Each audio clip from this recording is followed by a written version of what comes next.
noite a todos. Uma satisfação tê-los aqui. Mais esse encontro do Observatório do Banco Central. Hoje eu tenho a honra e a satisfação de contar com a apresentação do professor João Sixu. Por favor.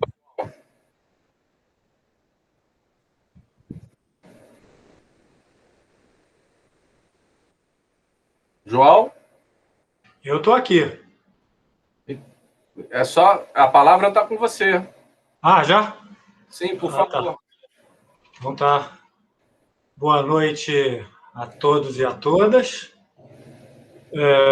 Na verdade, a apresentação que eu vou fazer não é exatamente concentrada nessa área monetária e, mais ainda, eu sugeri um texto, né, que era um texto para discussão lá da série do Instituto, que o título é Keynes, um estrategista do planejamento de uma nova sociedade.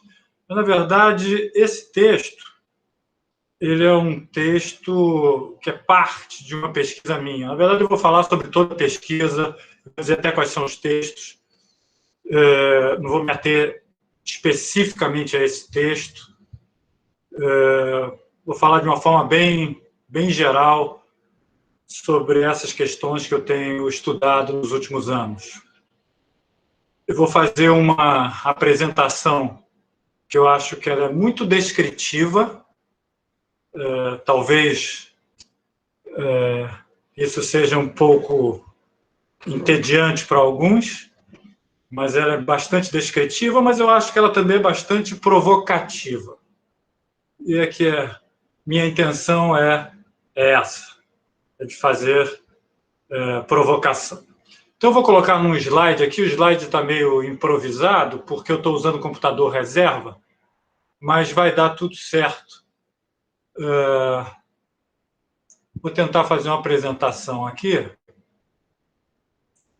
e vocês me avisem se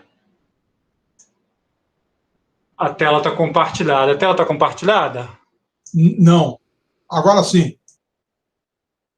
Ah, tá. Bom, então eu vou seguir aqui alguns poucos slides que eu fiz. E, conforme eu disse, vou dar uma ênfase na apresentação, uma ênfase descritiva, mas com algumas provocações. Eu chamaria assim a minha apresentação de Keynes. Acho que eu vou fazer uma leitura assim um pouco particular, mas que não é só minha, não. Assim, essa leitura particular, eu acho que existem de alguns anos outros, diria que economistas, na verdade, iniciaram essa trajetória que eu chamaria de mais particular, que é uma leitura de Keynes.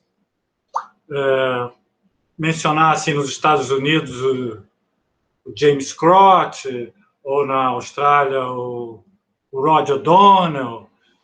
Tem um artigo muito recente de um autor chamado Edward Fuller, que saiu no Cambridge Journal. Então, eu vou navegar aí nessa trilha, que é uma trilha que eu acho que é pouco explorada de Keynes, e eu diria que é muito pouco explorada no Brasil. Tá? Bom, minha pesquisa, vou me basear em 3 textos, que são esses aqui. Então, eu fiz uma pesquisa que dura alguns anos já, e eu produzi esses 3 textos, e é com base nesses textos que eu vou fazer minha apresentação. E vou dizer assim uma motivação original. Assim, os mais velhos aqui conhecem bem o Júlio Lopes, nosso amigo, colega que faleceu poucos anos atrás. E o Júlio fazia uma provocação comigo que era a seguinte: olha, João, você não tem mais nada para aprender de Keynes.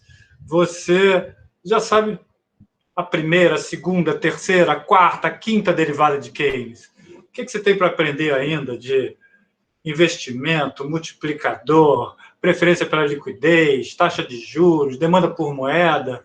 E eu ficava realmente pensando naquilo, achava que o Julio tinha certa razão. A única resposta que eu tinha para dar para ele é que eu dizia, olha, mas eu posso fazer aplicação dessas ideias. Aí ele falou, não, mas do ponto de vista conceitual você vai avançar para onde do ponto de vista teórico? E eu realmente ficava sem respostas, porque eu considerava assim, que tinha uma formação razoável na área de macroeconomia, e particularmente macroeconomia pós-keynesiana. Mas aquilo sempre me incomodou e eu tentei, então, ao longo do tempo, investigar Keynes. Então, essa pesquisa aqui, embora tenha sido mais intensa em termos de publicação nos últimos 2 anos ou até 3, na verdade, é uma leitura que eu venho fazendo já há quase uma década das obras de Keynes. Como muitos sabem, eu fiquei algum tempo fora da universidade e o ritmo de trabalho fora da universidade para a produção de artigos não é fácil. Leitura a gente lê no avião, lê no aeroporto, lê no hotel, mas produção é necessário mais concentração. Então, nesses últimos tempos que eu voltei para a universidade, estou mais concentrado, então, na produção dessa leitura que eu tenho acumulada aí já há algum tempo. Então, eu produzi esses 3 textos, né? Um texto chama Planejamento Estatal de Keynes, do Bolchevismo à Teoria Geral, que vai sair aí no European Journal of the History of Economic Thought, de julho de 2021. Tem um outro que está em revisão, que é esse aí, é uma pergunta, né? Se Keynes foi um policymaker do capitalismo ou se era um estrategista, planejador do socialismo. Estou começando com minhas provocações. E o último eu fiz uma versão em português de um texto que vai sair no livro que o Maringoni está organizando, que vai sair pela Contracorrente, chama o Estado Planejador, que é o texto que eu mencionei para fazer essa apresentação, que é Keynes, um estrategista do planejamento e de uma nova sociedade. Bom, então é aí que eu vou navegar nesses 3 textos, então, alertando que as perguntas e as questões que eu estou levantando não se referem ao texto que eu indiquei, exclusivamente. Bom, então, eu queria dizer inicialmente, vou andar aqui, ó. Desculpa, o slide vai andar dessa forma mesmo, tá? Rolando. Quero dizer o seguinte, que Keynes era fundamentalmente um economista político. Eu sei que Keynes é muito admirado como um macroeconomista, né? O Keynes macroeconomista, que é muito conhecido, muito debatido e que a gente utiliza muito, que foi toda a minha formação, é um Keynes de 1932 até 1936 e algumas coisas espalhadas lá na década de 40 ou na década de 20, mas o centro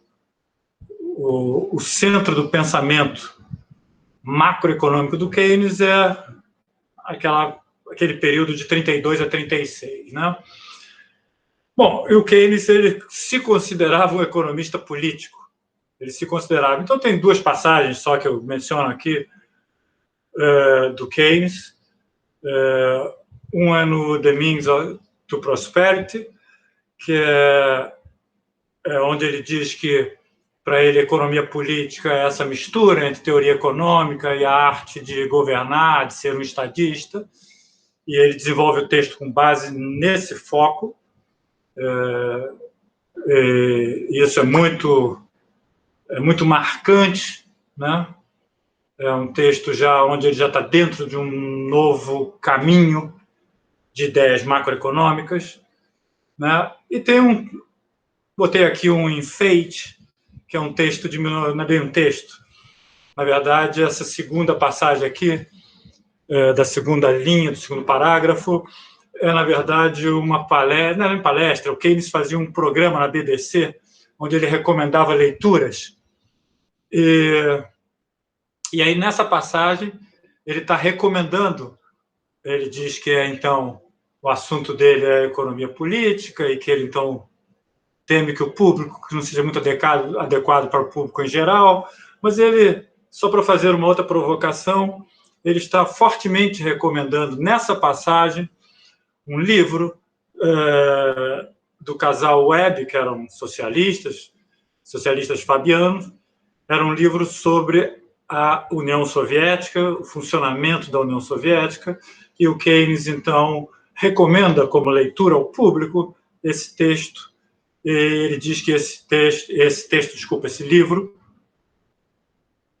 e esse livro estaria dentro, então,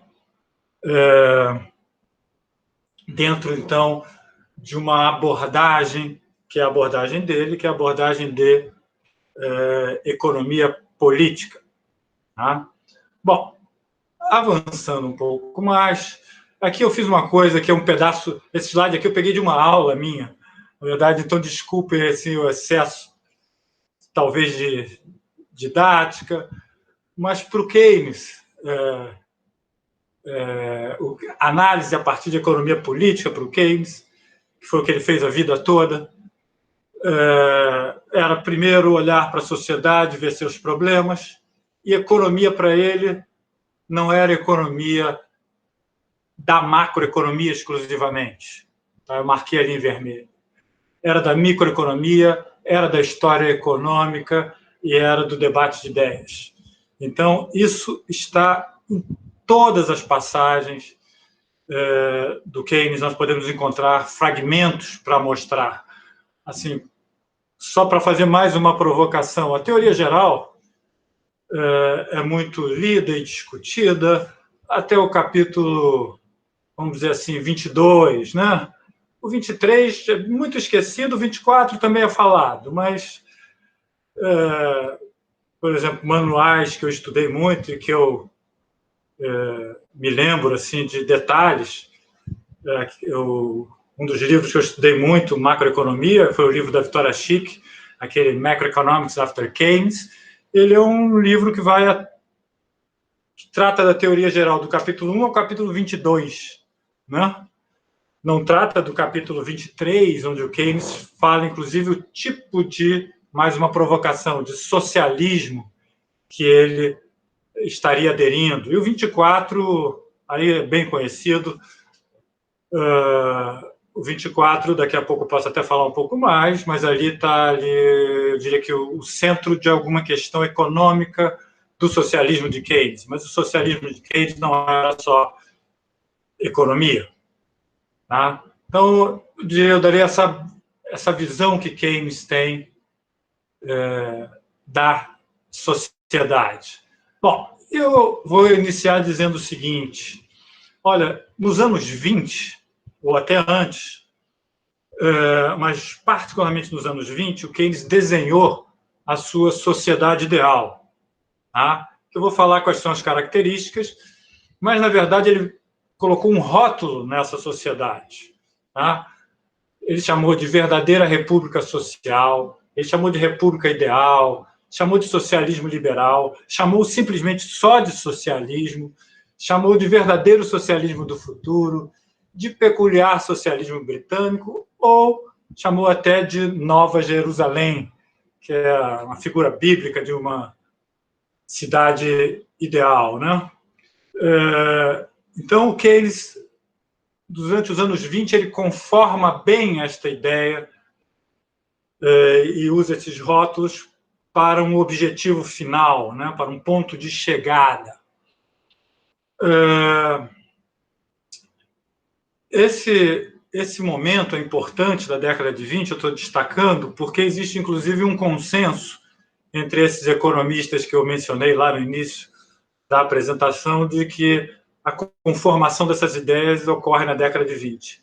Mas esse texto que eu mencionei, do Edward Fuller, que saiu no Cambridge Journal, ele traz fragmentos, cartas de correspondências do Keynes, ainda da segunda década, e não da terceira, da década de 20, do século passado, mostrando que o Keynes já tinha uma visão de uma nova sociedade, que a sociedade ele chamava à época simplesmente de socialismo.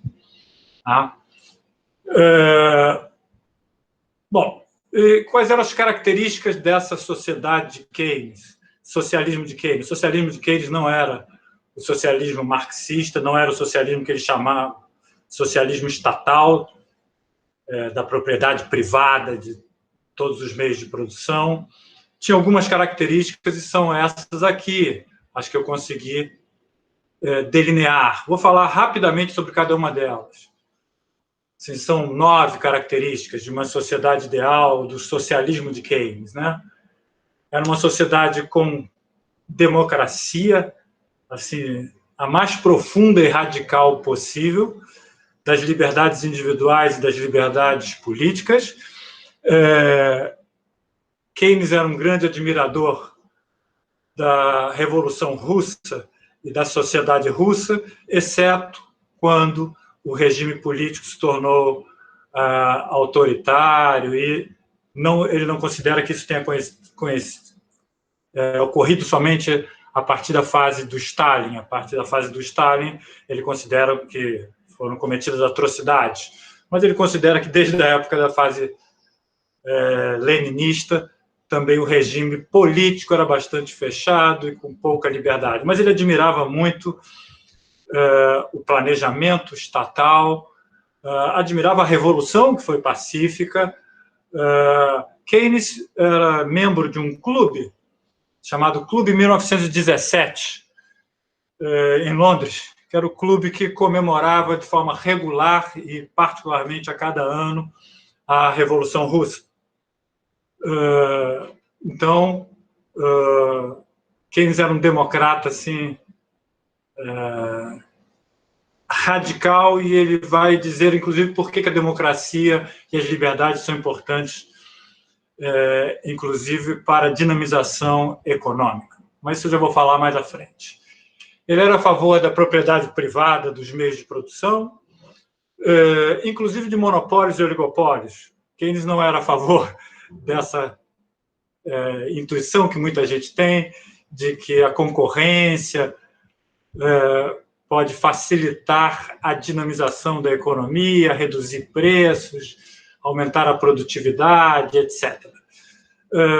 O Keynes, inclusive, era um estimulador da existência de monopólios e oligopólios. Ele considerava que quanto maior as empresas e maior concentração, mais fácil o Estado poderia controlar essas empresas, e o crescimento das empresas era um facilitador para a chegada à sociedade ideal, ao socialismo. O Keynes era, então, outra característica, era a favor de uma sociedade onde houvesse abolição do desemprego. Nós temos uma visão, assim, eu fui formado nisso, né, das políticas keynesianas de combate, de redução do desemprego. Olha, todas as políticas de redução, de combate ao desemprego, na verdade, não são nem do Keynes, e ele mesmo admite, essa coisa de obras públicas, reduzir taxa de juros, isso tudo já existia antes do Keynes, e o Keynes admite que, inclusive, não foi ele que inventou isso.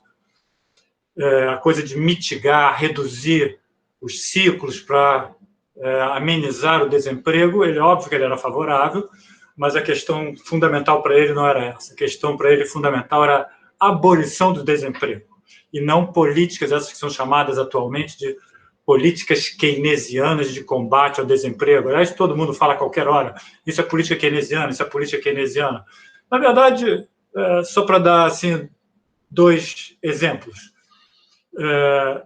A política de obras públicas. Na verdade, isso aparece pela primeira vez no Keynes, num panfleto, em 1924, em defesa das propostas do Lloyd George nas eleições, onde ele defende obras públicas, mas ele não está nem defendendo obras públicas como uma proposta dele, ele está defendendo como do candidato liberal, o Lloyd George.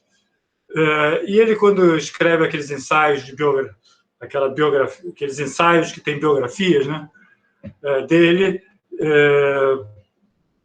ele menciona pensadores que já 200 anos antes dele já propunham obras públicas para combater a depressão. Reduzir taxa de juros, isso ele era favorável, mas isso também era conhecido.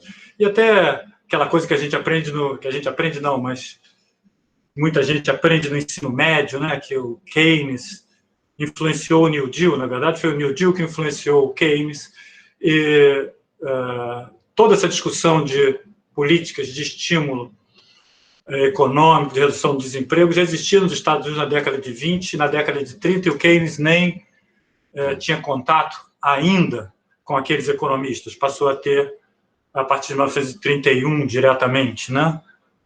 Quando ele viaja, vai fazer palestras em Chicago, etc. Fazia parte da sociedade que o Keynes vislumbrava isso que é chamado que ele chamava de prosperidade cumulativa, que nós podemos chamar de desenvolvimento. Não podemos chamar de desenvolvimento econômico, porque, na verdade, o Keynes propunha muito mais do que desenvolvimento econômico. Ele propunha desenvolvimento social, desenvolvimento cultural, né? Bom, fazia parte também um sistema de seguridade social. Essa discussão é muito conhecida, que é todo o apoio que ele dá à proposta do William Beveridge a partir de 1942. Então, ele considera que esse é um pilar muito importante da sua sociedade. Bom, por óbvio, ele era a favor da estatização do Banco Central inglês. O Banco Central era privado, né?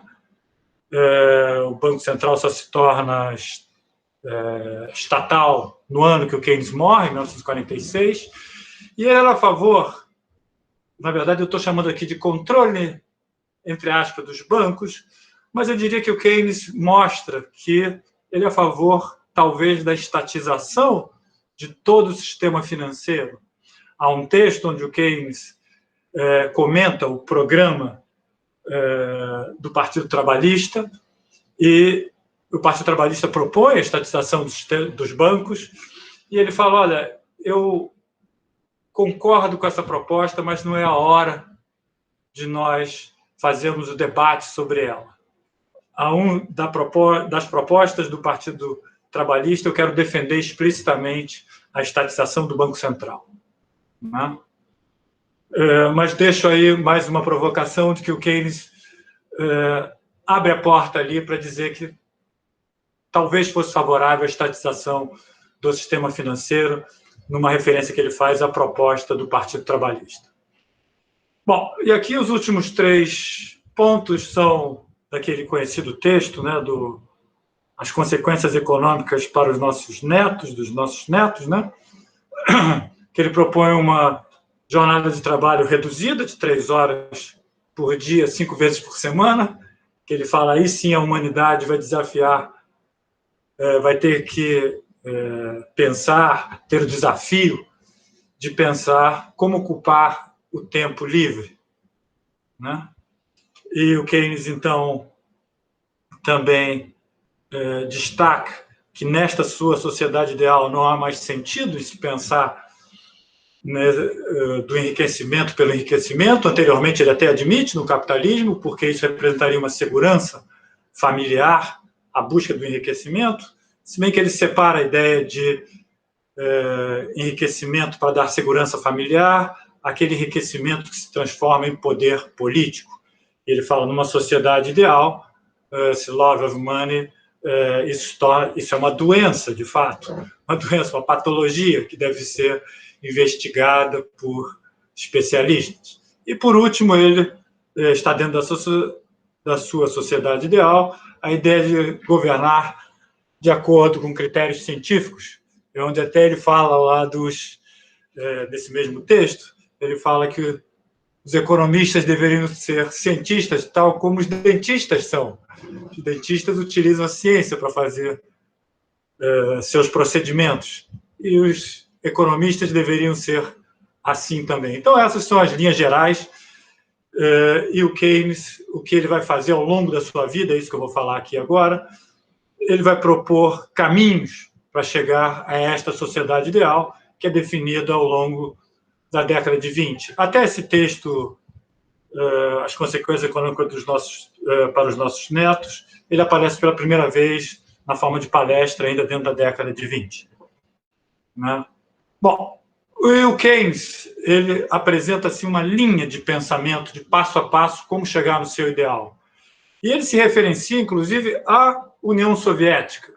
Essa linha de cima desse slide que ele diz o seguinte: olha, a União Soviética fez revolução, plano quinquenal e ideal. E chega à sociedade ideal. Né? Ele fala, para os propósitos ingleses, eu acho que tem que ser uma abordagem, um caminho da política, que aqui o que ele fala é a busca de hegemonia política, para poder ter força para a parte prática, para se fazer o planejamento para chegar à sociedade ideal.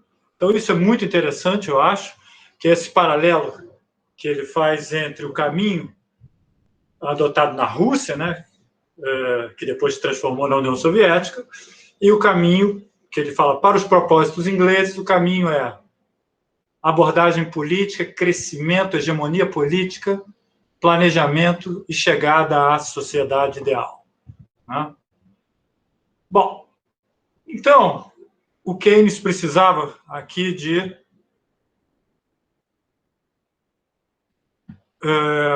traçar esse caminho. Mas para traçar esse caminho, desde lá da década de 20, em 1925, talvez seja a primeira vez que ele tenha expressado essa ideia, ele fala, olha, eu preciso de um diagnóstico.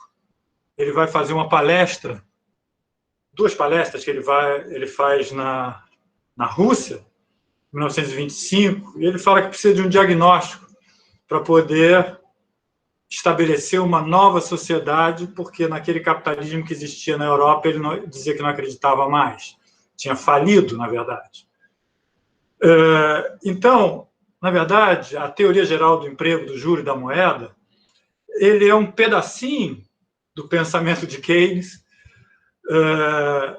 enquanto economista político, porque, na verdade, é na teoria geral que ele descobre ou encontra o funcionamento do capitalismo para fazer o diagnóstico. Porque, se a gente voltar para o slide anterior, que é esse aqui, ele tem já o ideal, ele sabe que tem que conquistar poder político, força política na sociedade, mas ele precisa entender o capitalismo para saber qual é o caminho que vai ligar o dia de hoje à sua sociedade ideal. E o Tratado sobre a Moeda, né? O Tratado sobre a Moeda é uma tentativa dele, e ele diz isso, que é uma tentativa, é uma engrenagem que falta nisso tudo aqui. Ele precisa entender o capitalismo, só que foi mal sucedido.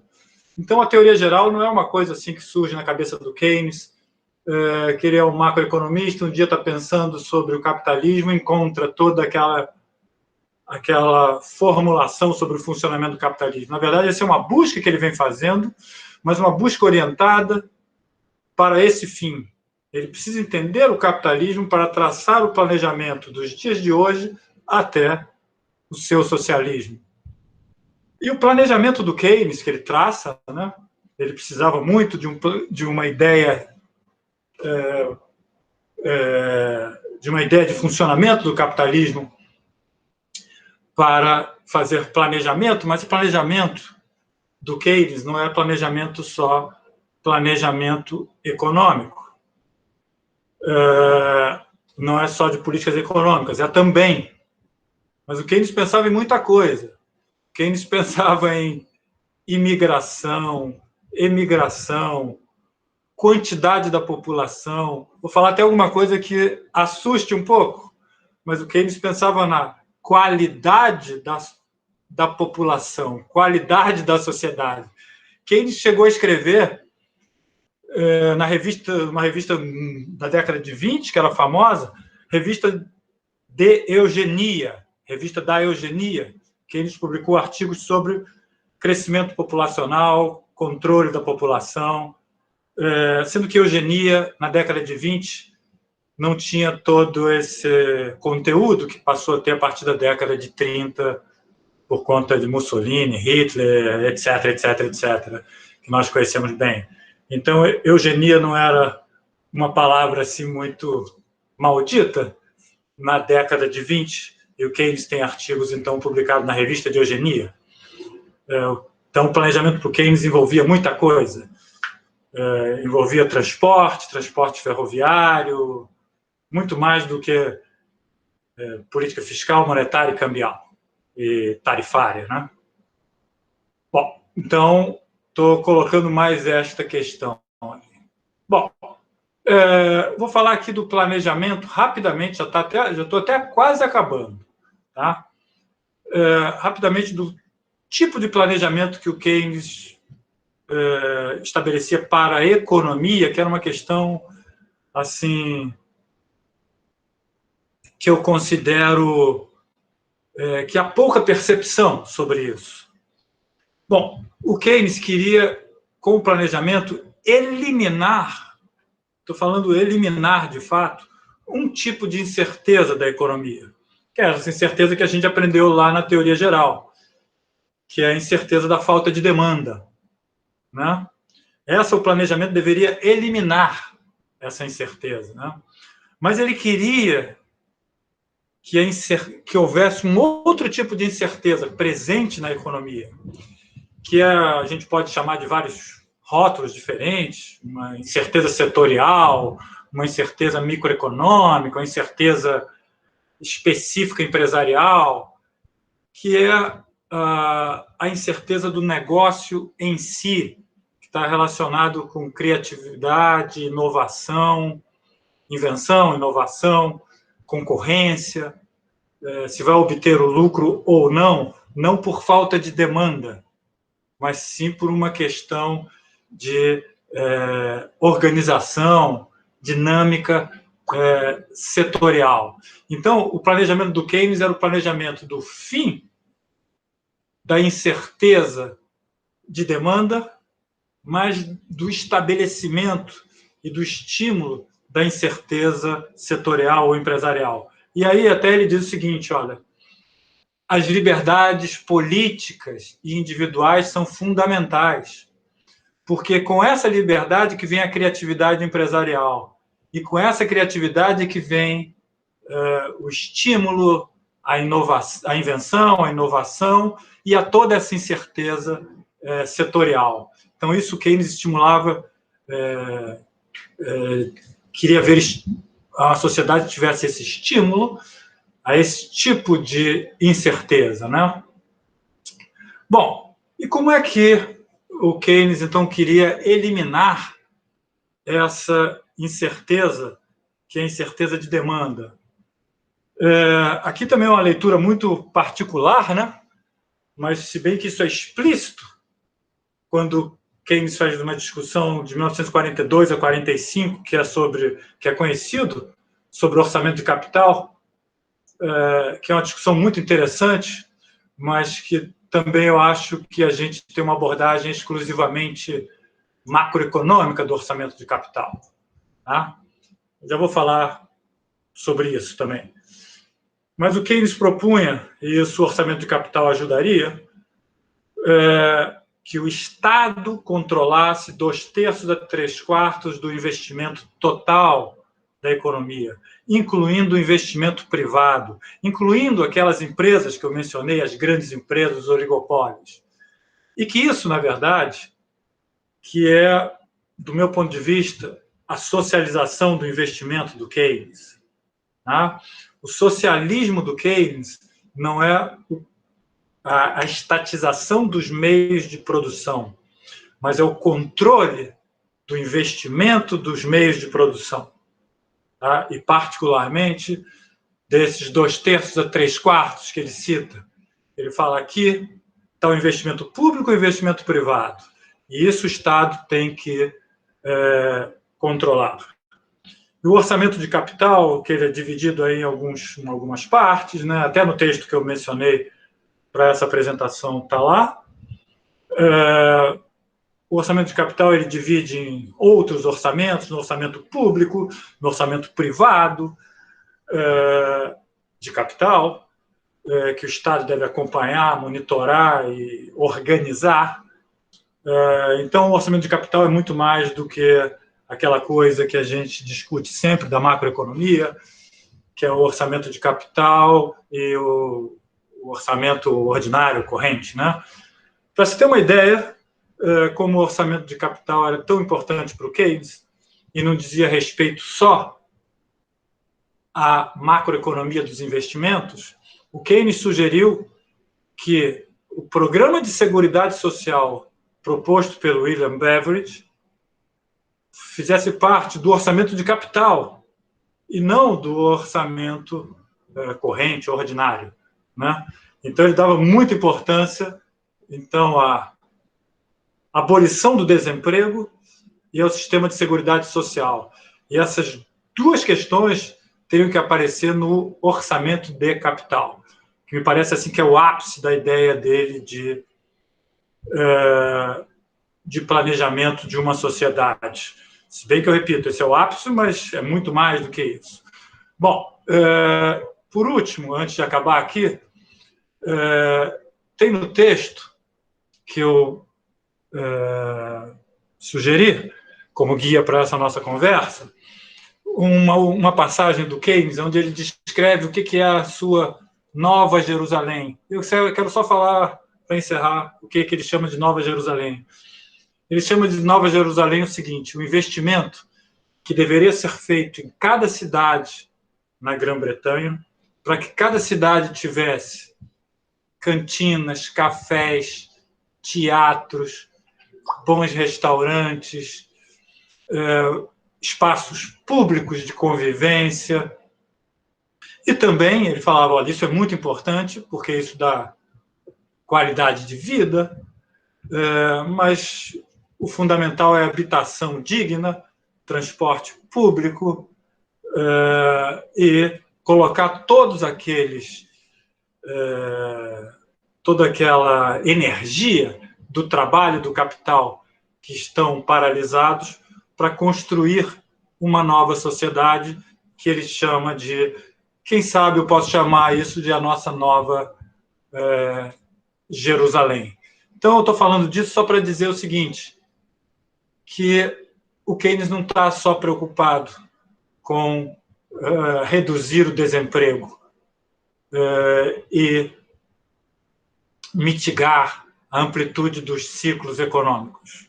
O Keynes está preocupado com questões que vão muito além dessas, e, na verdade, essas questões ele quer ver superadas de forma definitiva, porque ele quer a Nova Jerusalém, onde tem a abolição do desemprego, e nem se tratam mais dessas questões. E, portanto, por última provocação, a macroeconomia é uma parte muito importante do pensamento de Keynes, necessária no pensamento de Keynes, mas ela é só uma parte e não é o todo. O Keynes, do meu ponto de vista, ele não é só o macroeconomista, ele é um economista político. E é só isso. Muito obrigado. João, muito obrigado pela palestra. Realmente uma visão muito intrigante do Keynes. Um Keynes para além da macroeconomia de curto prazo. Então, parabéns, muito obrigado por estar nos oferecendo essa oportunidade de conhecer um lado pouco explorado do Keynes. Eu tenho uma pergunta para fazer, eu vou fazer, mas eu vou passar direto para o Fernando Nogueira, que ele tem hora. Eu queria que você pudesse, se possível, não é o foco do seu artigo, mas apontar pontos de aproximação ou de distanciamento com relação à visão do socialismo do Marx. Tá? Obrigado, e eu passo a palavra para o professor Fernando. Por favor, Fernando. Bom, João, parabéns pela exposição, agradeço. O que eu fiquei pensando enquanto você falava é o seguinte: A Grande Depressão atual levou a você a rever alguns conceitos aprendidos em Keynes, ou uma percepção mais profunda do conceito, você qualificou de maneira diferente? Por exemplo, com a Grande Depressão, a gente está com excesso de capacidade produtiva, com quebra de cadeias produtivas, né? Mas, mesmo assim, o diagnóstico de pós-keynesianos foi que não haveria risco inflacionário para o financiamento monetário, vamos falar claramente, de um programa de retomada do crescimento. Entretanto, sob o ponto de vista, vamos dizer, periférico, nós estamos vendo uma retomada da inflação, muito por conta do dólar, da fuga para o dólar, com juros mais baixos, com um afrouxamento monetário, né? Além desses outros motivos, queda de cadeia produtiva, houve inflação de alimentos, e num quadro onde as famílias diminuíram o consumo, teve a especificidade do distanciamento social, até fechamento das lojas, e aumentaram muito o que era chamado poupança, que a gente até não dava muita bola. Os keynesianos falaram, esse negócio de poupança já é, o importante é crédito. Mas agora a gente vê um momento que é a poupança de fato, queda do consumo. Então, será que cabe uma qualificação aí que não é uma preferência por liquidez, mas sim um motivo precaucional? Então, essa é a minha pergunta. Em síntese, tem vários conceitos, não vou me estender, que aí, quando eu vejo o momento atual, me parece um laboratório para economistas como nós nunca tivemos. Né? Nunca tivemos, eu não imaginava passar por uma situação dessa. Parece que é uma economia de guerra, parece que é um fato extraordinário. Né? Então, como você está usando esse laboratório para qualificar as suas ideias que tinham sido adquiridas via livro e não via experiência? Essa questão. Eu não poderia deixar de fazer também como você vê a carência de um beabá keynesiano por parte dessa equipe econômica. Uma carência do que, Novi? Um beabá keynesiano. Não se fala em nada de política keynesiana no Brasil. Mas, embora esteja vendo nos Estados Unidos sendo implementado um plano tipicamente do plano Biden, tipicamente de extração keynesiana. Né? Mas o Paulo Guedes falou que leu a teoria geral 3 vezes. Pois é. O problema é que ele não leu com João Sixto. Foi porque o Friedman obrigou.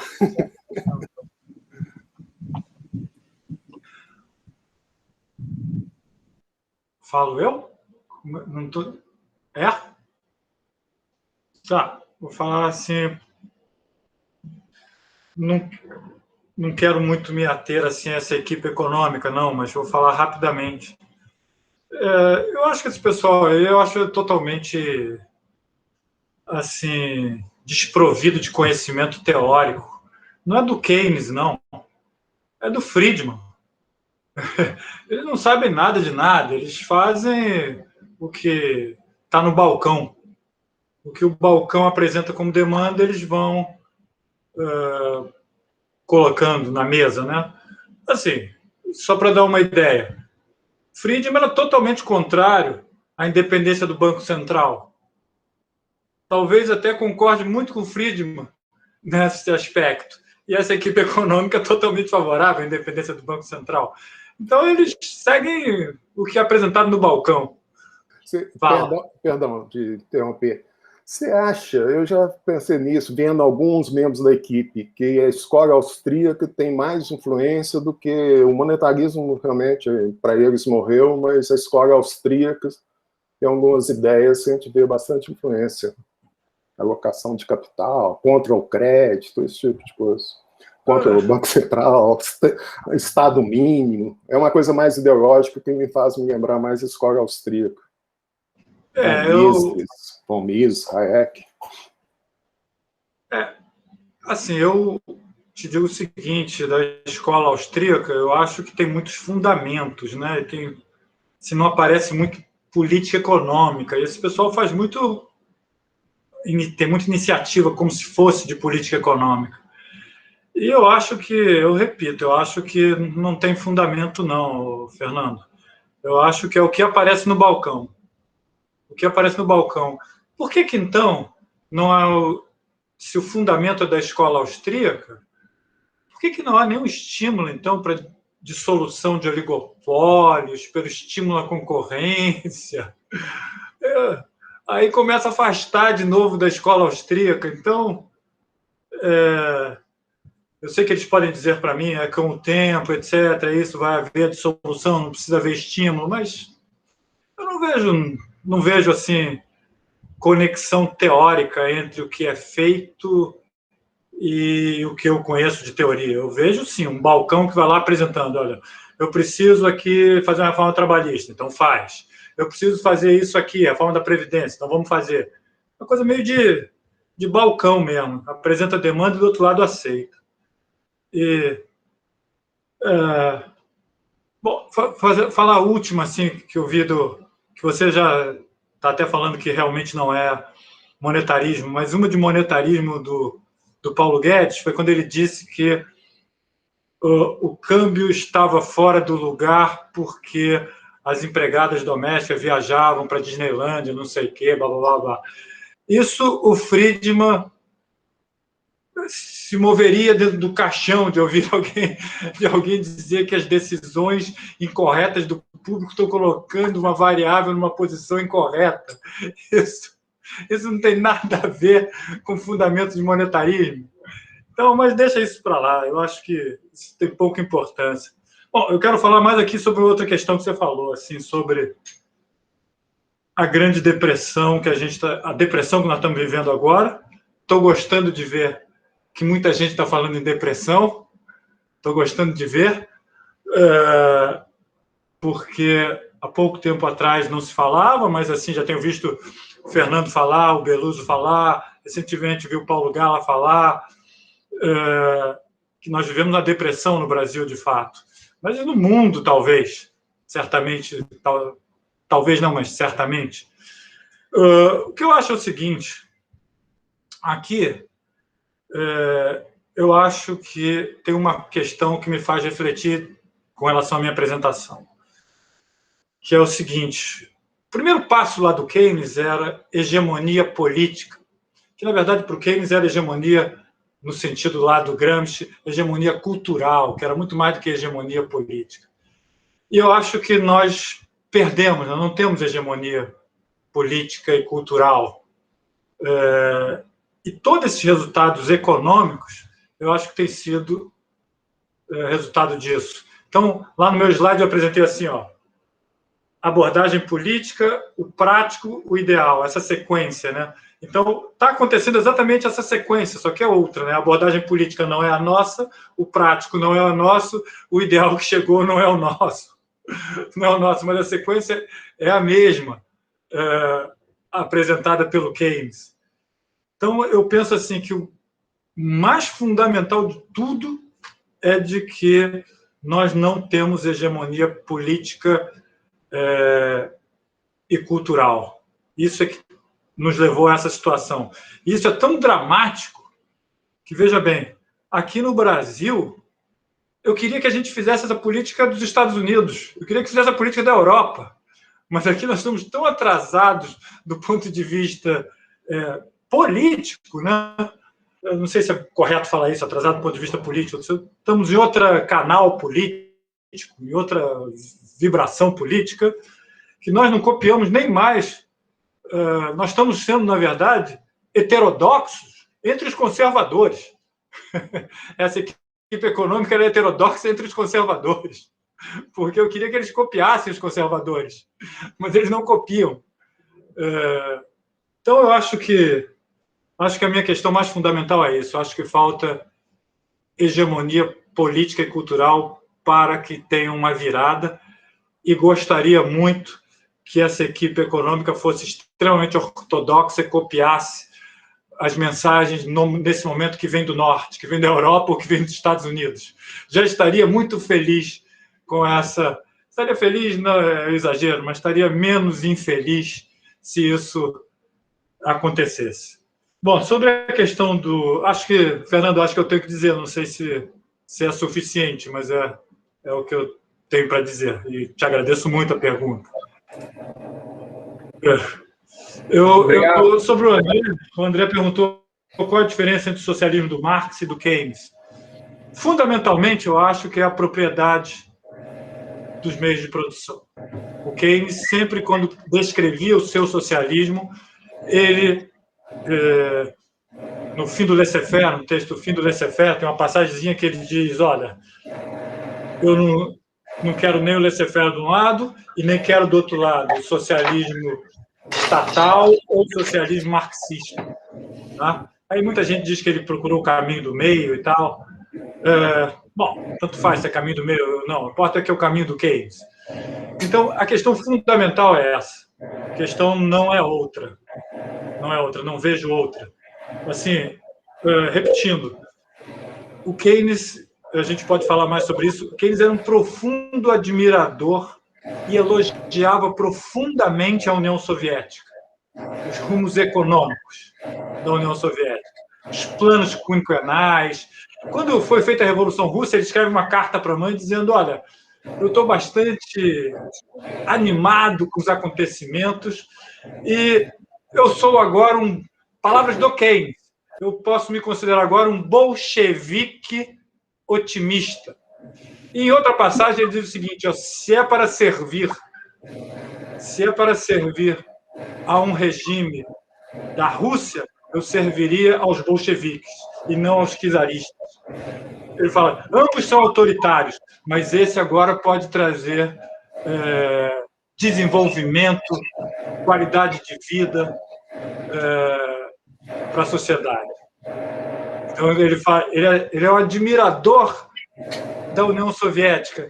E só uma palavra sobre isso. Na verdade, o que aconteceu com o Keynes é que o Mogridge, o Herod e, particularmente, nos últimos anos, o Skidelsky, esconderam o Keynes. Esconderam o verdadeiro Keynes.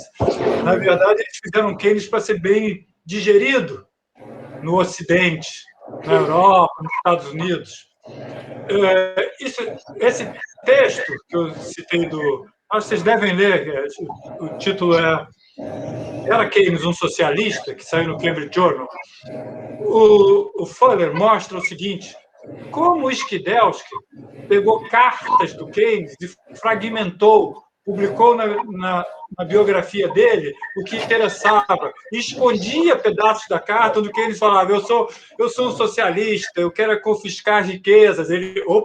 Essa parte ele não colocava na biografia. Então, olha lá o texto, olha o texto do Fuller, onde ele vai mostrando como o Skidelsky vou usar uma palavra forte aqui, mas como fraudou os documentos. Usou os documentos de forma parcial, usou os documentos para fundamentar a visão do Skidelsky sobre o Keynes. Tá? Existem cartas do pai do Keynes dizendo que o Keynes é um socialista. O Keynes sempre diz isso. E essa parte, o Skidelsky falou, o pai está muito empolgado, esquece isso. Então,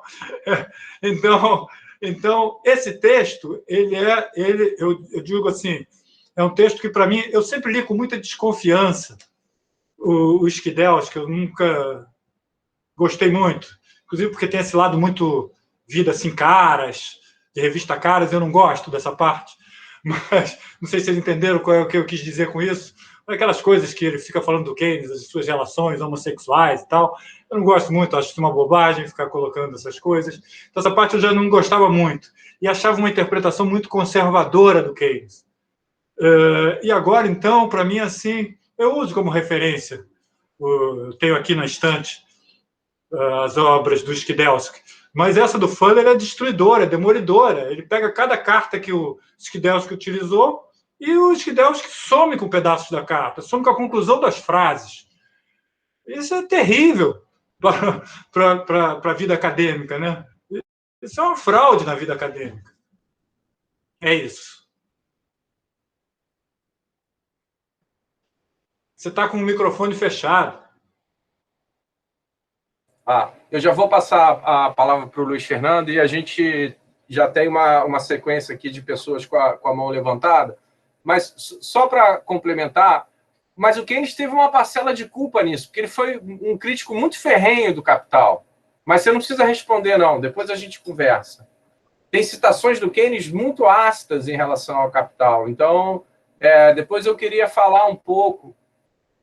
Consegue me ouvir? Consigo, só não entendi o que você falou, crítica ao Capital. O Keynes tem passagens nas quais ele foi um crítico muito ferrenho do Capital. Ele tem críticas muito ácidas. Livro Capital, do livro Capital do Marx. O livro Capital? Sim. Isso. Então, nesse sentido, mas tem uma certa parcela de culpa aí em relação a essa omissão do Skidelsky. Bem, mas super interessante. Obrigado. Vou passar a palavra por favor, Luiz Fernando. Beleza. João, obrigado aí pela apresentação. Eu vou fazer, não vou me estender muito, fazer duas colocações, na realidade. Na realidade, a primeira é que, quando você faz aquele quadro, né, das características do mundo ideal, do socialismo, do Keynes, eu vejo ali uma agenda do que hoje eu chamaria da velha social-democracia, né? Então, em certo sentido, o Keynes foi um dos precursores, né, da social-democracia, e, em certo sentido, embora ele não fosse, né, dos partidos trabalhistas, né, quando o Attlee entra em 1945, né, ele implanta boa parte dessa agenda, né, quando ele faz a reforma no sistema de saúde, faz a estatização de empresas, né. O Attlee fez 6 anos, né, de governo dele, ele fez uma verdadeira revolução no Reino Unido.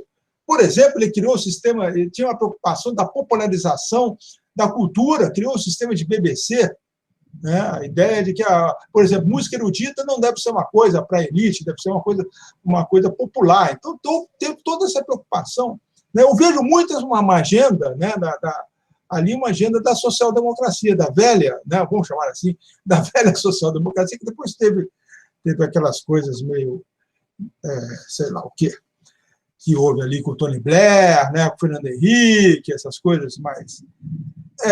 Bem, a segunda questão é a questão que você falou, né, da socialização de investimentos.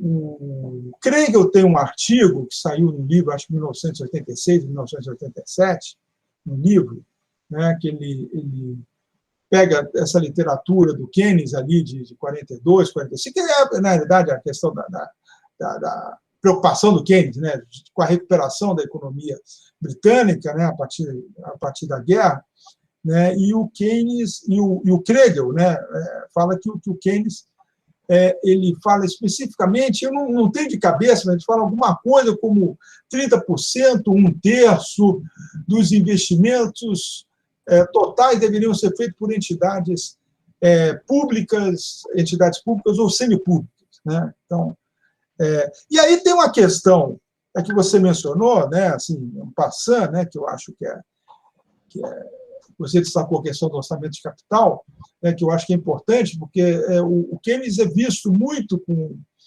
com essa perspectiva de uma política fiscal contracíclica, o que é verdadeiro, né, sem dúvida, você tem que adotar políticas contracíclicas na economia em recessão, em depressão, mas o Keynes também ele tinha uma visão, aí tem a ver com a questão da socialização do investimento, e um caráter permanente do investimento público, né, né, para regular a demanda efetiva, não só numa economia em desaceleração, mas de forma permanente na economia, né, para manter uma trajetória de crescimento sustentável e não instável, né, com questões das próprias instabilidades intrínsecas ao ciclo econômico. Então, na verdade, esse é mais um comentário, não é exatamente uma pergunta.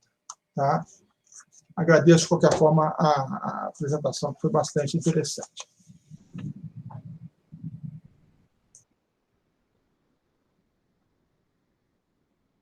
André? João, por favor, pode. Vamos combinar assim, eu passo a pergunta. Então vou bem rápido, porque senão. Então vou responder de forma bem objetiva, porque senão vai estourar o horário nosso. Olha só, sobre a crítica ao capital, na verdade, assim, me parece que a leitura que o Keynes tinha era do volume 1 do Capital e do Manifesto Comunista. E ele leu também as correspondências entre o Marx e o Engels. Pelo que eu tenho percebido, era essa a leitura. A gente não pode ter absoluta certeza.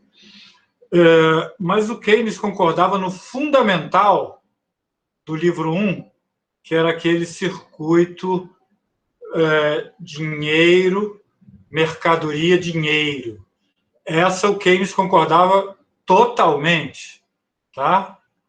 O que o Keynes não concordava era com as consequências dessa análise, que para o Marx isso daria, resultado disso seria a luta de classes, o enfrentamento do proletariado contra a burguesia. Isso o Keynes era contra, o Keynes era a favor de um outro caminho. Era o caminho dos fabianos, era a economia, era a ideia que eu já falei aqui, de conquistar a hegemonia e não luta de classes. Então o Keynes era totalmente favorável à ideia central do livro 1 do Capital. Tá? Bom, eu quero só levantar uma questão para o Luiz, que é o seguinte. É verdade que a gente sempre trata as políticas contracíclicas como políticas keynesianas. E o Keynes propôs isso. Particularmente, ele propôs isso no período que é de 1900 final de 30 até 32, 31, 32. Tá? Que ele vai lá e fala, olha, tem que fazer política contracíclica.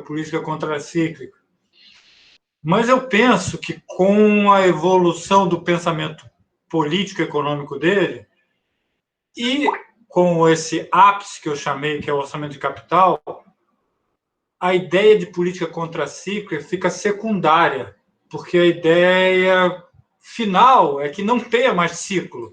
Então, você não tem que fazer mais política contracíclica. Não existe mais ciclo. Então, se não existe mais ciclo, política contracíclica não teria mais sentido. É como se vivesse num flat, num plano. Tá?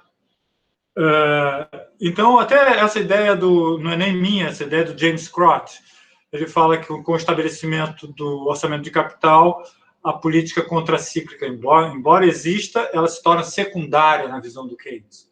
Embora exista e seja necessária ser utilizada. Tá?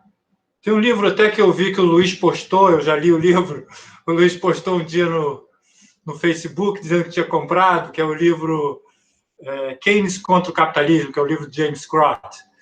Eu li o livro e, portanto, eu estou falando dessa forma. Recomendo, muito bom. Muito bom, pode ler. É onde tem boa parte dessa visão aqui que talvez eu estou expressando. Esse texto do Kregel, que você menciona, eu inclusive cito nesse artigo que eu sugeri aqui como referência. O Kregel está, na verdade, fazendo referência àquela passagem que eu disse aqui, que onde o Estado tem que controlar, na verdade, isso aí de 2/3 a 3/4 do orçamento total. Mas a abordagem do Kregel ali é uma abordagem, assim, que eu diria, essencialmente macroeconomista. Aliás, isso não é nenhuma provocação, porque essa é a minha formação, mas a formação pós-keynesiana americana é a formação de macroeconomia. Em relação a isso, muitas questões dessa que eu estou levantando aqui, pós-keynesianos são agnósticos. Não é que sejam contra, discordem, tenham posições.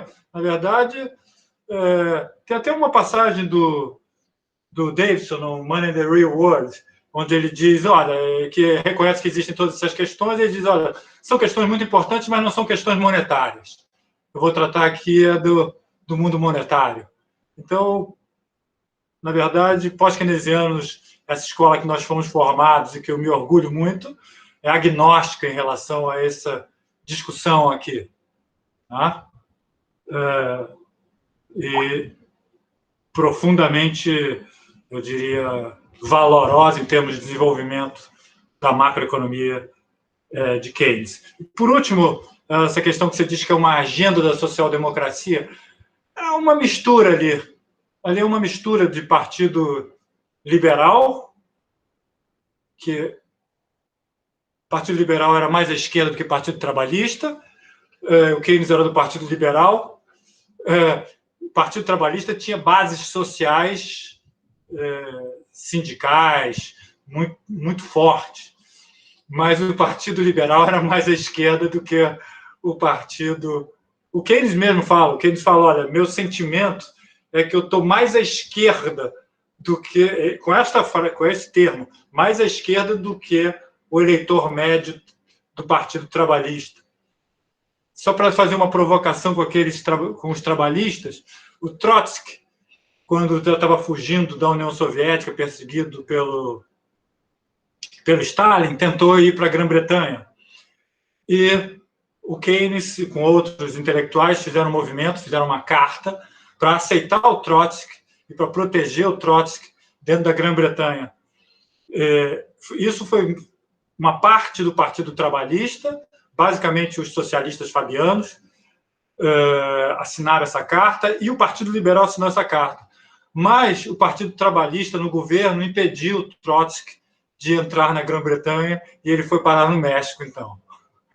Mas o Keynes estava contra o Partido Trabalhista nesse momento. Bom, é isso. Obrigado, João. Eu vou passar a palavra para o professor Fernando Ferrari Filho. Por favor, Ferrari. Fernando, é uma honra. Obrigado, André, pelo convite, por me inserir nesse grupo. Satisfação em rever o João, o Luiz e o Fernando, que já nos deixou, a Carmen, não sei se ainda está presente, e conhecer esses novos integrantes aí do grupo, alunos de mestrado, doutorado. Dito isso, João, parabéns pela apresentação, bem didática, instigante, provocativa, né, e controversa, né? Eu diria que, obviamente, eu tenho várias discordâncias em relação às suas considerações, né, do que seria realmente, não propriamente dito da sua argumentação, da sua apresentação, da sua sinalização sobre os pontos apresentados, que provavelmente essas discordâncias, essas divergências, elas poderiam ser solucionadas se nós fôssemos para uma mesa, né, e tentássemos psicografar o Keynes para saber efetivamente o que é A ou o que é B, o que é C ou o que é o D. Como isso não é possível, até porque, como você mesmo disse, todos nós, ou quase todos nós, somos agnósticos, né? Obviamente que a gente não vai conseguir psicografar o Keynes. Mas, dito isso, eu tenho uns pontos que eu vou levantar, não são questionamentos, né? São questões que eu acho que podem ser interessantes para você pensar e nós todos pensarmos no futuro em retomar essa discussão ou fazer um contraponto, né? Então, eu elenquei, se eu não me engano, 8 ou 9 questões e vou tentar ser objetivos, né? Objetivo. Primeiro, concordo contigo, ou seja, que existem dois Keynes, né? O Keynes, digamos assim, o jovem Keynes, que ele tenta construir a sua utopia, né? E a sua utopia, de certa forma, você bem pensou, você bem trouxe uma ideia, um trecho das consequências, das possibilidades econômicas para os nossos netos, que é a substituição do love of money pelo love of goodness, né? Ou seja, Essa é a utopia do Keynes, né? E essa utopia do Keynes o identifica, conforme você disse, como sendo um economista político ou a economia política dos anos 20, né? Que você tem pelo menos três grandes textos que discutem essa utopia do Keynes, que é o fim do laissez-faire, Sou eu um liberal e esse é que acabei de dizer, né? Esses três textos são fundamentais para a gente tentar entender um pouco essa utopia do Keynes. Então, esse é o primeiro ponto. O segundo ponto é que, se por um lado, conforme eu disse, você tem, entre aspas, o jovem Keynes mais um economista político, você tem o Keynes de Maduro sendo macroeconomista, sim. Eu não abro mão disso, né? E o macroeconomista é na trilogia do Treatise e da teoria geral, ou seja, ali é pura macroeconomia, ou seja, ao tentar entender, ao tentar mostrar como que você sai de uma circunstância em que você tem neutralidade monetária do Tract para uma possibilidade de, no curto prazo, não haver neutralidade monetária, como você constrói uma teoria de ativos no Treatise, e como você discute demanda efetiva a partir, bem resgatado, dos drafts da teoria geral, que são a discussão ou a identificação do Keynes com a acumulação, a reprodução ampliada do capital, DM, D', que você traz, que é a ideia básica da teoria monetária da produção, mas isso é essencialmente macroeconomia, ou seja, Keynes como macroeconomista e Keynes, inclusive, como propositor de políticas para você mitigar a distribuição, a péssima distribuição de renda e riqueza e o desemprego, que é o ponto central no início do capítulo 24. Então, a questão da macroeconomia ela é uma questão fundamental. E aí, nesse particular, da macroeconomia sendo fundamental no Keynes, eu diria que muito mais importante é a questão monetária do que a questão fiscal. Eu concordo contigo. A questão fiscal ela é relegada, na minha visão, na minha percepção da leitura do Keynes, ela é relegada para um segundo ponto, né? A terceira questão, aí, na provocação que você trouxe, ou seja, você deu a entender que o Keynes não é somente um socialista, mas o Keynes é um bolchevista, né? Eu diria o seguinte, aí eu fecho mais com o O'Donnell, né? O Keynes ou é um liberal social, ou, no máximo, o O'Donnell flerta com isso, um liberal socialista, ou seja, ele é liberal no sentido da liberdade de expressão, na liberdade de ação, na liberdade comportamental, e é um socialista, ou um socialista entre aspas, ou um social no sentido de você ter uma relação, uma simbiose entre Estado, mercado e instituições. Eu vou explorar isso adiante.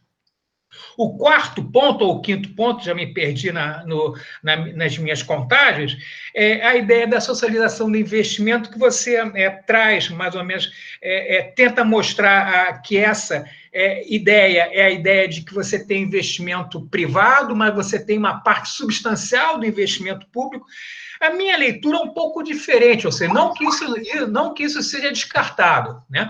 Mas a minha leitura de socialização do investimento lá no capítulo 24, do capítulo... em última instância, fazer o seguinte, sinalizar a partir de políticas fiscais, políticas monetárias, políticas de renda, sinalizar um ambiente institucional favorável à tomada de decisão por parte dos agentes, sejam consumidores, sejam investidores. Mitigar a incerteza fundamental, a incerteza radical. Isso eu acho que é muito mais importante do que a questão do Estado literalmente ser 2/3 ou 1/3 do gestor, do articulador, do produtor de bens e serviços. Ou seja, essa ideia de socialização do investimento nessa linha de um ambiente institucional favorável a tomar decisão, isso está no Commons, que o próprio Keynes, na teoria geral, resgata o Commons para puxar essa ideia, ou seja, a ideia institucionalista do Veblen, do Mitchell, do Commons, assim por diante, né? O antepenúltimo ponto um livro que não sei se você menciona, obviamente você leu, mas eu acho importante mencionar, e tem insights interessantes, é o do Dostoiévski, Keynes and His Battles. Esse livro é muito bom, ele, de certa forma, ele sai um pouco do convencionalismo, né? Ele flerta um pouco com a ideia do O'Donnell, mas ele avança em várias questões que eu acho fundamentais, né? E os dois últimos pontos, um seria até para o Fernando Nogueira da Costa, mas ele não está presente aqui, mas aí eu trago para reflexão dos demais, né? A crise atual é um pouco diferente. O Fernando diz que é uma depressão, e realmente é uma crise aguda, né? Mas é uma crise um pouco diferente por uma questão fundamental. Ela não é uma crise somente de demanda efetiva, ela é uma crise também de oferta, ou seja, o lockdown, de certa forma, faz com que você paralise a atividade econômica, ou seja, você impeça as pessoas, seja o lockdown parcial, seja o lockdown total, você impede as pessoas de circularem, a mão de obra de circular, e automaticamente você não tem expansão da atividade econômica ou da capacidade produtiva condizente com uma capacidade de demanda que está insuficiente. Por isso que essa crise ela é desafiadora. Ou seja, ela faz nós economistas, sejamos ortodoxos ou heterodoxos, ela nos faz tentar ser criativo. Ela tenta fazer a gente ser criativo. O que os ortodoxos não são, obviamente, mas tenta ao menos nós sermos um pouco criativos. E o último ponto, eu faço minhas palavras do Luiz, né? Keynes, para mim, é o precursor, né, da social-democracia, não a social-democracia lá do início do século passado, que tem na Rosa Luxemburgo, e tem outros socialistas, né? Mas ele é o precursor da social-democracia a qual nós conhecemos hoje em dia. Ou seja, no sentido de que você tem 3 entes que devem ser extremamente ativos para você construir, elaborar um projeto de médio e longo prazo. Ou seja, né, que são o Estado, que ele no meu ponto de vista, ele é eficiente, e aí no meu ponto de vista, acho que no ponto de vista de todos nós que estamos na mesma tribo, né, o Estado que é eficiente enquanto articulador, enquanto estabilizador, enquanto mitigador dos problemas inerentes a uma sociedade capitalista. O mercado, e o Keynes diz isso, o mercado ele é fundamental porque ele gera tecnologia, ele gera produtividade, né? E as instituições para assegurar fundamentalmente o quê? Assegurar o Estado de Direito e a liberdade dos indivíduos. Ou seja, então, e termino aqui, João, muito mais do que ser socialista ou ser bolchevista ou bolchevique, sei lá não é, obviamente, um radical, né, sob a ótica do marxismo, do socialismo, mas eu diria que Keynes é um precursor da social-democracia tal qual nós a conhecemos hoje em dia. Enfim, são essas as minhas considerações. Não necessariamente eu espero respostas, o objetivo não foi questioná-los, mas apenas trazer alguns pontos que eu acho que são merecedores em função da sua apresentação instigante e provocativa. Bom, Fernando, queria super agradecer teus comentários, são sempre valorosos e é muito bom te rever aí depois de muito tempo e a gente poder fazer essa conversa fraterna. Queria fazer poucos comentários, assim também provocativos. Assim, acho que eu não diria que seria necessário psicografar. Assim, eu tenho buscado, isso tem me dado um certo trabalho, mas não aqui, mas nos textos, assim, algo que diminuiria essa incerteza em relação à ideia do Keynes, se ele disse ou não disse. Eu tenho buscado pesquisar assim e citar o que está no texto do Keynes. Mas isso não resolve completamente, que aí depende de uma interpretação de qualquer forma. mas eu tenho buscado assim, buscar lá na fonte original, né? Sobre a sua divisão assim, em termos de etapas, né? O Keynes, economista político, na década de 20, onde ele constrói a sua utopia, e na década de 30 ele amadurece, se torna um macroeconomista.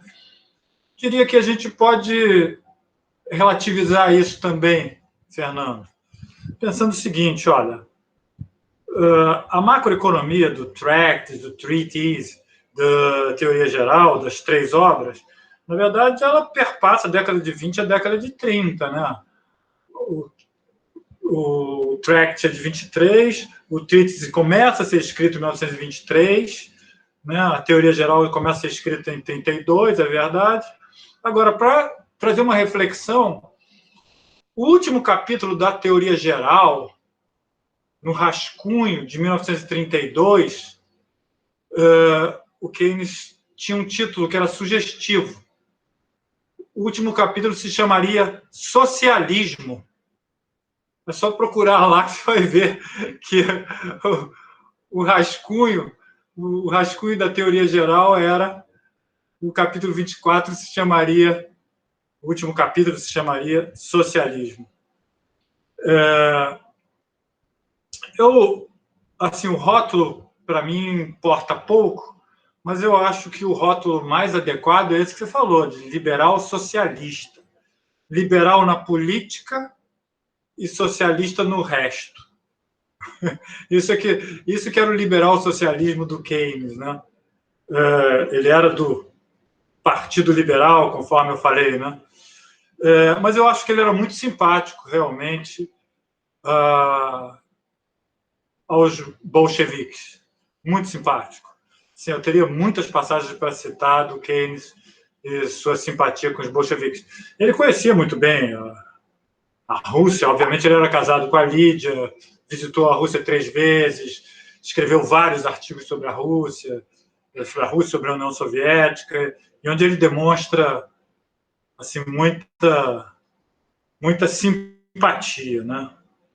Essa coisa da socialização do investimento, eu traria para reflexão só o seguinte: a palavra socialização, quando Keynes utilizava, e na época eu fiz questão de fazer essa pesquisa, não peguei só textos do Keynes, peguei textos de política da época, né? A palavra de socialização significava, na verdade, controle pelo Estado, estatização. Então, a palavra socialização do investimento significa estatização do investimento e não da propriedade privada. Essa é a minha visão.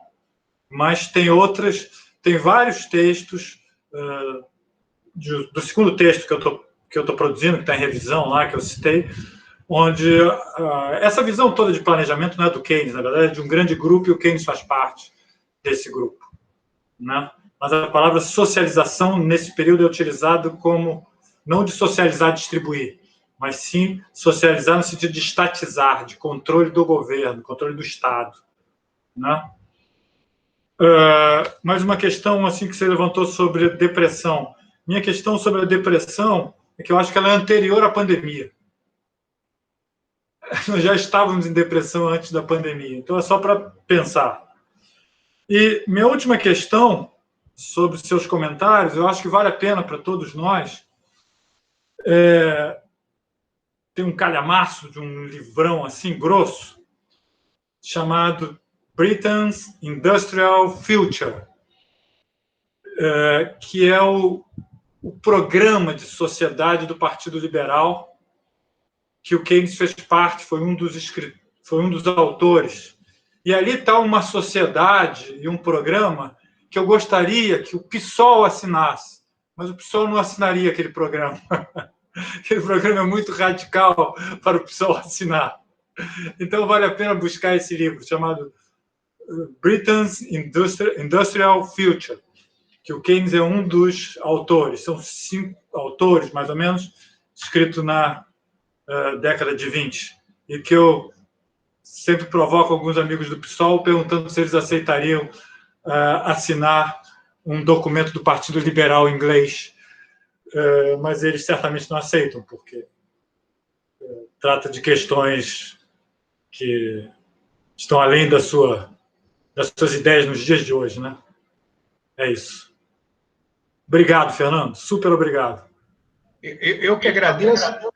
André, eu vou ter que sair porque minha esposa recém chegou e, como diz o Luiz Fernando, eu sou cachorro de madame, ou seja, eu tenho que dar atenção, tá bom? Então, dá atenção para a Graziella, então. Muito beijo, obrigado. Fernando, cachorro de madame manso. Tchau para todos. Um abraço, obrigado, Ferrari. Tchau, Fernando. Pessoal, a gente tem ainda um tempinho. Alguém tem mais alguma pergunta ou encerramos por aqui? João, muito excelente a apresentação. Eu concordo plenamente com o Ferrari, muito instigante. Tanto é verdade isso que proporcionou um debate também muito interessante. Você me ouve, João? Estou ouvindo. Então tá. Você gostaria de fazer algumas considerações finais, por favor, para fazer um fecho? Posso fazer, mas se alguém quiser fazer alguma pergunta, ajuda a fazer um fecho. Ajuda, então, por favor. O Caio, o Nicolas. Alguém, Caio, Nicolas. Nicolas é um provocador. Vamos lá, Nicolas. Nicolas deve ter ido à cozinha pegar uma refeição. Não, eu estou aqui. Não, acho que eu fiquei bem interessado pelo debate, não tem nenhuma pergunta, não. Eu achei interessante o contraste das duas visões do Keynes, a da sua quando o Ferrari, achei bem interessante. Vamos lá, então, Caio.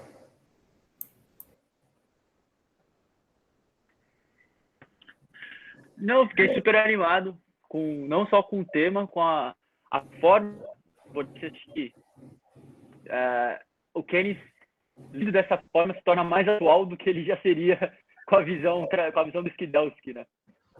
Acho que essa visão que o professor João mostrou, contradizendo com o Skidelsky, é ele mais atual do que me parece. Ainda só, então, já que para eu perguntar, eu queria se o senhor acha aquela visão que o Minsky traz, o programa de empregos que o Minsky traz no Stabilizing, isso teria alguma conexão com essa abolição do desemprego que você citou e com e se isso poderia ser encaixado de alguma forma com esse planejamento geral da economia? Olha só, André, então vou falar aqui já para uma fala assim de despedida também, tá bom, André? Maravilha, perfeito. Muito obrigado, João. E obrigado a todos pela presença, uma satisfação enorme. A próxima reunião, dia 13. Aí eu vou estar fazendo uma apresentação. É um artigo em coautoria com o João Sixu e a Débora Pimentel. Eu de novo, André? Pô. Você é onipresente. Você é onipresente. Estou ficando meio figurinha comum. Mas quem vai apresentar sou eu. Fica tranquilo. Tá ótimo. Você só assiste e faz pergunta. Mas só pergunta fácil, tá? Sim. Porque nesse caso eu sei quais são as difíceis, porque eu fiz parte do texto. E então, parênteses, é muito interessante para aí fazer uma propaganda, porque é um artigo que a gente justamente analisa o processo de recessão brasileira após 2015 com inflação. E a gente termina o artigo, né, João, sugerindo que nós estaríamos em uma depressão. Então, realmente é uma sequência que vai casar muito bem com a sua apresentação de hoje. Muito obrigado, João. As suas palavras finais, então, por favor. Para vocês verem que eu também faço um pouquinho de macroeconomia. Também faço. Mas o Caio, olha só, na verdade, eu acho que o melhor intérprete, do meu ponto de vista, do Keynes é o Minsky. Né? E não digo só pela macroeconomia, não. Pela macroeconomia muito conhecida. Mas o Minsky, na verdade, entre os pós-keynesianos, é aquele que está aberto para essa discussão. Olha aquela agenda dele final dos livros, que aparece em dois livros deles, aparece aquela agenda. O Minsky ele tem uma tradição de formação de esquerda, o Minsky. Então, o Minsky, eu acho que tem um outro olhar, assim, bem...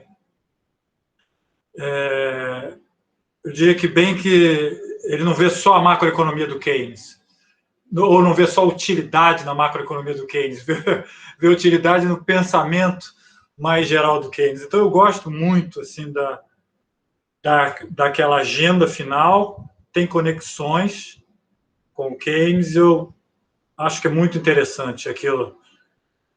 Eu sempre contrapus, antes de aprofundar mais essa relação, sempre contrapus assim, Skidelsky do lado, Minsky do outro. A leitura que ele faz. Eu não estou me referindo, repetindo, à leitura macroeconômica do Keynes. Estou me referindo a todo o pensamento do Keynes. E, repito, peguem sempre os capítulos finais do Minsky, que vocês vão ver como é que ele fala coisas que têm relação com esse mundo para além da macroeconomia. Né?